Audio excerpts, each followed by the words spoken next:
नमस्कार. भारतीय स्वातंत्र्य व शिक्षण या क्षेत्रात अनेकांनी कार्य केलं, प्रसंगी प्राणाचे सर्वोच्च बलिदान दिले.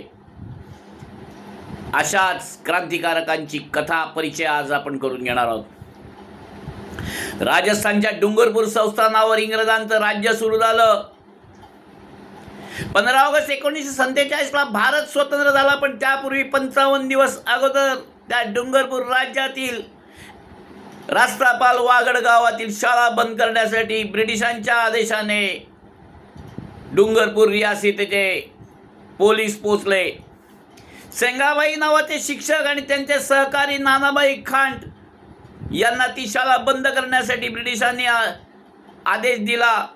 पोलिसांनी आदेश दिला. तो आदेश पोलिसांनी बजावला. त्यांनी शाळा बंद करण्यास नकार दिला. राष्ट्रभक्त शाळा सुरू होती. पोलिसांनी बलप्रयोग करून नानाबाई खांट आणि शिक्षक सेंगाबाई यांना ट्रकला बांधले. ट्रकला दोऱ्यांनी बांधून त्यांना फरफडत नेण्यास सुरुवात केली. आपल्या शेतामध्ये गवत कापणारी एक कन्या कालीबाई भिलजी हिनं आपल्या शिक्षकांना ओढून नेताना पोलिसांना पाहिलं आणि तिने पोलिसांना रोखून विरोध केला. माझ्या शिक्षकांना सोडा अशी पोलिसांना विनंती केली. पोलिसांनी नाकारलं. तिनं आपल्या हातातला गवत कापायचा विळा घेतला आणि त्यांनी त्या शिक्षकांना बांधलेले दोरखंड कापून काढले आणि त्यांना तिथून घेऊन जाण्यास प्रयत्न केला. पोलिसांनी त्या तिघांवरही गोळीबार केला.